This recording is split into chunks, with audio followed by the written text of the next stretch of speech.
हरे कृष्णा, राधे राधे। आप सभी का हमारे YouTube चैनल आध्यात्मिक कथा में बहुत बहुत स्वागत है। आज की इस वीडियो में हम श्रवण करने जा रहे हैं पूर्णिमा व्रत कथा।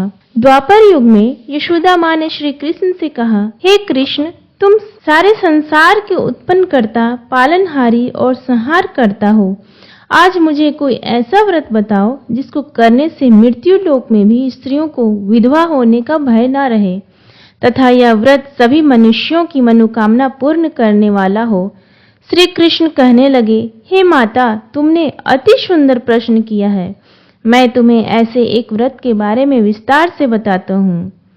सौभाग्य की प्राप्ति के लिए स्त्रियों को 32 पूर्णमासी के व्रत करना चाहिए। इस व्रत को करने से स्त्रियों को सौभाग्य की प्राप्ति होती है। यह व्रत अत्यंत सौभाग्य देने वाला और भगवान शिव के प्रति भक्ति को बढ़ाने वाला है। यशोदा जी की कहने लगी, हे कृष्ण, प्रथम इस व्रत को मृत्यु लोक में किसने किया था, इसके विषय में विस्तार से मुझे बताओ। श्री कृष्ण कहने लगे, इस भूमंडल पर अनेक प्रकार के रत्नों से परिपूर्ण कार्तिका नाम की एक नगरी थी। वहां चंद्रहास नामक राजा राज्य करता था। उसी नगर में धनेश्वर नाम का एक ब्राह्मण था और इसकी स्त्री अति सुशीला रूपवती थी। दोनों ही उस नगरी में बड़े प्रेम से रहते थे। घर में धन धान्य आदि की कोई कमी नहीं थी, परंतु उनको बहुत बड़ा दुख था कि उनकी कोई संतान नहीं थी। एक समय एक बड़ा योगी उस नगरी में आया। वह योगी उस ब्राह्मण के घर को छोड़कर अन्य सभी घरों से भिक्षा लेकर भोजन लिया करता था। वह रूपवती से कभी भिक्षा नहीं लेता था। एक दिन वह योगी रूपवती से भिक्षा न लेकर किसी अन्य घर से भिक्षा लेकर गंगा किनारे जाकर भिक्षण को प्रेम पूर्वक ग्रहण करने लगा कि धनेश्वर ने योगी का यह सब कार्य देख लिया। अपनी भिक्षा के अनादर से दुखी होकर धनेश्वर योगी से बोला, हे महात्मन, आप सब घरों से भिक्षा लेते हैं, परंतु आप मेरे घर की भिक्षा कभी नहीं लेते। इसका क्या कारण है? योगी ने कहा, निसंतान के घर की भिक्षा पतितों के अन्न के तुल्य होती है और जो पतितों का अन्न खाता है वह भी पतित हो जाता है। क्योंकि तुम निसंतान हो, इसलिए पतित हो जाने के भय से मैं तुम्हारे घर की भिक्षा नहीं लेता। धनेश्वर योगी की यह बात सुनकर बहुत दुखी हुआ और हाथ जोड़कर योगी के पैरों में गिर गया और कहने लगा, हे महाराज, यदि ऐसा है तो आप पुत्र प्राप्ति का उपाय बताइए। आप सर्वज्ञानी हैं, मुझ पर कृपा कीजिए। हे भगवान, मेरे घर में धन की कोई कमी नहीं है, परंतु मैं पुत्र न होने के कारण अत्यंत दुखी हूँ। आप मेरे इस दुख के कारण को हरण करें। आप सामर्थ्यवान हैं। यह सुनकर योगी कहने लगे, हे ब्राह्मण, तुम चंडी की आराधना करो। घर आकर उसने अपनी पत्नी से सब वेदांत कहा और स्वयं तप करने के लिए वन में चला गया। वन में जाकर उसने चंडी की उपासना की और उपवास किए। चंडी ने 16वें दिन अपने उसको स्वप्न में दर्शन दिया और कहा, हे धनेश्वर, जा, तेरे घर पुत्र होगा, परंतु वह 16 वर्ष की आयु में ही मृत्यु को प्राप्त हो जाएगा। यदि तुम दोनों पति पत्नी 32 पूर्णमासियों का व्रत विधि पूर्वक करोगे तो वह दीर्घायु हो जाएगा। जितनी तुम्हारी सामर्थ्य हो आटे के दिए बनाकर शिव जी भगवान का पूजन करना, परंतु पूर्णमासी के व्रत 32 होने चाहिए। प्रातः काल होने पर इस स्थान के समीप तुम्हें आम का वृक्ष दिखाई देगा। उस पर चढ़कर तुम एक फल तोड़कर शीघ्र ही अपने घर चले जाना और अपनी पत्नी से सब वेदांत कहना। ऋतु स्नान के पश्चात वह स्वच्छ होकर श्री शंकर भगवान का ध्यान करके उस फल को खा लेगी। शंकर भगवान की कृपा से उसको गर्भ हो जाएगा। जब वह ब्राह्मण प्रातः काल उठा तो उसके एक स्थान के पास ही आम का वृक्ष देखा जिस पर एक अत्यंत सुंदर आम का फल लगा हुआ था। उस ब्राह्मण ने उस आम के वृक्ष पर चढ़कर फल को तोड़ने का प्रयत्न किया, परंतु वृक्ष पर कई बार प्रयत्न करने पर भी वह चढ़ नहीं पाया। तब उस ब्राह्मण को बहुत चिंता हुई। तब विघ्न विनाशक श्री गणेश भगवान की वंदना करने लगा। हे दयानिधे, अपने भक्तों के विघ्नों को नाश करके उनके मंगल कार्य को करने वाले, दुष्टों का नाश करने वाले, रिद्धि सिद्धि प्रदान करने वाले, आप मुझ पर कृपा करके इतना बल दे कि मैं अपने मनोरथ को पूरा कर सकूं। इस प्रकार गणेश जी की प्रार्थना करने पर उनकी कृपा से धनेश्वर वृक्ष पर चढ़ गया और उसने सुंदर आम के फल को तोड़ लिया। और धनेश्वर ने सोचा, जो वरदान से फल मिला था वो यही है और कोई फल तो दिखाई नहीं दे रहा। उस धनेश्वर ब्राह्मण ने जल्दी से घर जाकर अपनी पत्नी को वह फल दे दिया और उसकी पत्नी ने अपने पति के कहे अनुसार उस फल को खा लिया और वह गर्भवती हो गई। देवी जी की असीम कृपा से उसे एक अत्यंत सुंदर पुत्र उत्पन्न हुआ, जिसका नाम उन्होंने देवीदास रखा। माता पिता के हर्ष और शोक के साथ वह बालक शुक्ल पक्ष के चंद्रमा के भांति वह बालक अपने पिता के घर में बड़ा होने लगा। भवानी की कृपा से वह बालक बहुत सुंदर, सुशील, विद्या पढ़ने में बहुत ही निपुण हो गया।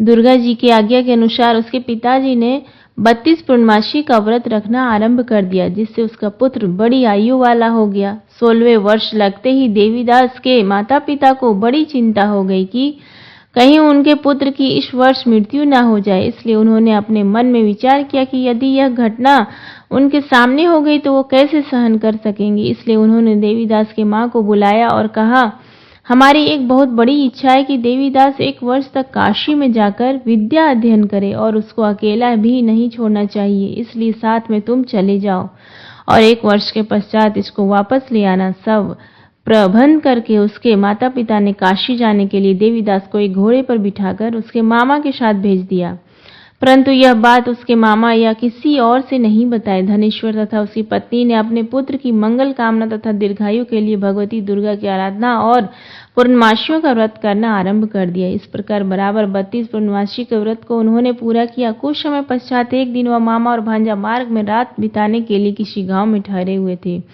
उस दिन उस गांव में ब्राह्मण की अत्यंत सुंदर, सुशीला और गुणवती कन्या का विवाह होने वाला था। जिस धर्मशाला के अंदर वर और उसकी बारात ठहरी हुई थी, उसी धर्मशाला में देवीदास और उसके मामा भी ठहरे हुए थे। संयोगवश कन्या को तेल आदि चढ़ाकर मंडप आदि का कार्य किया गया तो लगन के समय वर को धनुर्वात हो गया। इसलिए वर के पिता ने अपने कुटुंबियों से विमर्श करके निश्चय किया कि यह देवीदास मेरे पुत्र जैसा ही सुंदर है, मैं इसके साथ ही लगन करवा दूं और बाद में विवाह के अन्य कार्य मेरे लड़के के साथ हो जाएंगे। ऐसा सोचकर देवीदास के मामा से जाकर बोला कि तुम थोड़ी देर के लिए अपना भांजा हमें दे दो, जिससे विवाह के लगन का सब कार्य सुचारू रूप से हो सके। तब देवीदास का मामा कहने लगा, जो कुछ भी वधू पक्ष से कन्यादान के समय वर को मिले वह सब हमें दे दिया जाए, तो मेरा भांजा इस बारात का दूल्हा बन जाएगा। यह बात वर के पिता ने स्वीकार कर लेने पर उसने अपना भांजा वर बनने के लिए भेज दिया और उसके साथ सब विवाह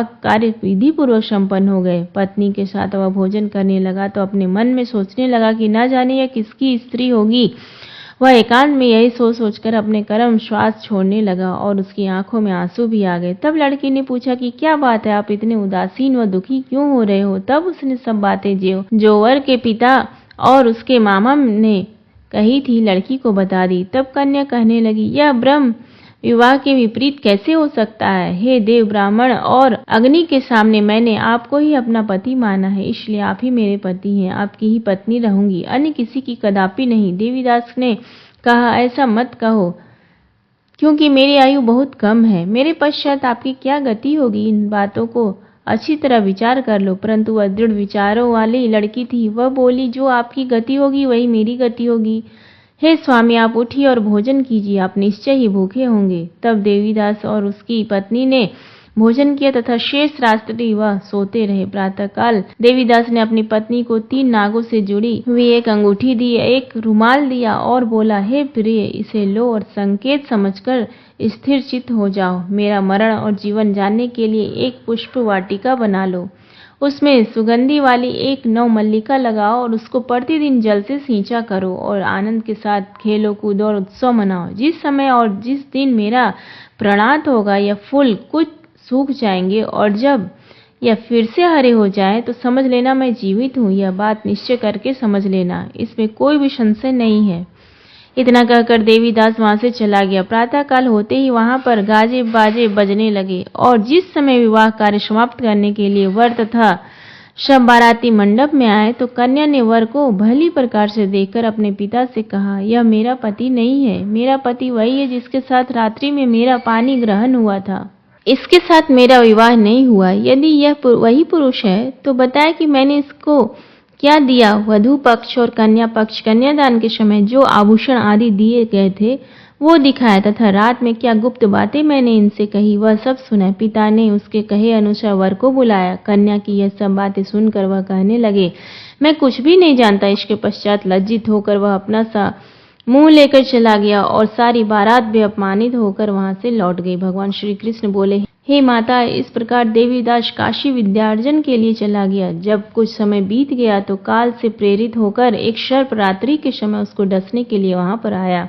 उस विषधर के प्रभाव से उसके शयन का स्थान चारों ओर से विष की ज्वाला से विषैला हो गया, परंतु व्रत के प्रभाव से उसको काट नहीं पाया, क्योंकि पहले ही उसकी माता ने 32 पूर्णमासी का व्रत रखा था। इसके बाद मध्याह्न के समय स्वयं काल वहां आया और उसके शरीर से प्राणों को निकालने का प्रयत्न करने लगा, जिससे वह मूर्छित होकर पृथ्वी पर गिर गया। उसी समय माता पार्वती के साथ भगवान शंकर वहां आ गए। उसको मूर्छित दशा में देखकर माता पार्वती जी ने शंकर जी से प्रार्थना की कि हे महाराज, इस बालक की माता ने पहले ही 32 पूर्णमासी का व्रत पूरा किया था, जिसके प्रभाव से आप इसको प्राणदान दे। भवानी के कहने पर भक्त वत्सल भगवान शिव जी ने उसको प्राणदान दे दिया। इस व्रत के प्रभाव से काल को भी पीछे हटना पड़ा और देवीदास स्वस्थ होकर बैठ गया। उधर उसकी पत्नी उसके काल की परीक्षा किया करती थी। जब उसने देखा उस पुष्प वाटिका में पुष्प कुछ भी नहीं रहे तो उसको अत्यंत आश्चर्य हुआ, लेकिन जब वह जैसे ही हरी भरी हो गई तो वह जान गई कि अब उसका पति ठीक ठाक है, वह जीवित हो गया है। यह देखकर वह बहुत प्रसन्न हो उठी। अपने पिता से कहने लगी, पिताजी, मेरे पति जीवित हैं, आप उनको ढूंढिए। जब 16वें वर्ष व्यतीत हो गया तो देवीदास भी अपने मामा के साथ काशी से चल दिया। इधर उसके ससुर उसको ढूंढने के लिए अपने घर से जाने वाले ही थे कि वह दोनों मामा भांजा वहां पर आ गए। उनका आया हुआ देखकर उनके ससुर को बहुत प्रसन्नता हुई और वह उन्हें अपने घर ले गए। उस समय नगर के निवासी भी वहां इकट्ठे हो गए और सब ने निश्चय किया कि अवश्य इस बालक के साथ कन्या का विवाह हुआ था। उस बालक को कन्या ने जब देखा तो पहचान लिया कि यह तो वही है जो संकेत करके गया था। तब उपरांत सब कहने लगे, भला हुआ यह आ गया है, और सब नगरवासियों ने आनंद मनाया। कुछ दिन बाद देवीदास ने अपनी पत्नी और मामा के साथ अपने ससुर के घर से बहुत सारे उपहार लेकर अपने माता पिता के घर तरफ प्रस्थान किया। जब वह अपने गांव के निकट पहुंच गए तो कहीं लोगों ने उसे देखकर उसके माता पिता को पहले ही खबर दे दी कि तुम्हारा पुत्र देवीदास अपनी पत्नी और मामा के सहित आ रहा है। ऐसा समाचार सुनकर माता पिता को विश्वास नहीं हुआ, परंतु जब और लोगों ने भी आकर यही बात बताई तो उनको बड़ा आश्चर्य हुआ। लेकिन थोड़ी देर में देवीदास ने आकर अपने माता पिता के चरणों में अपना सर रख कर प्रणाम किया और उसकी पत्नी ने अपने सास ससुर के चरणों को स्पर्श किया तो माता पिता ने अपने पुत्र और पुत्रवधू को हृदय से गले लगा लिया। दोनों की आंखों में प्रेम अश्रु बह रहे थे। अपने पुत्र और पुत्रवधू के आने की खुशी में धनेश्वर ने बड़ा ही भारी उत्सव किया और ब्राह्मणों को दान दक्षिणा देकर प्रसन्न किया। श्री कृष्ण भगवान कहने लगे, इस प्रकार धनेश्वर 32 पूर्णमासी के व्रत के प्रभाव से पुत्रवान हो गया, और जो भी स्त्रियां 32 पूर्णमासी के व्रत को करती वे जन्म जन्मांतर में वैधव्य का दुख नहीं भोगती और सदैव सौभाग्यवती रहती है। उम्मीद करती हूँ आपको आज का ये वीडियो पसंद आया, तो प्लीज वीडियो को लाइक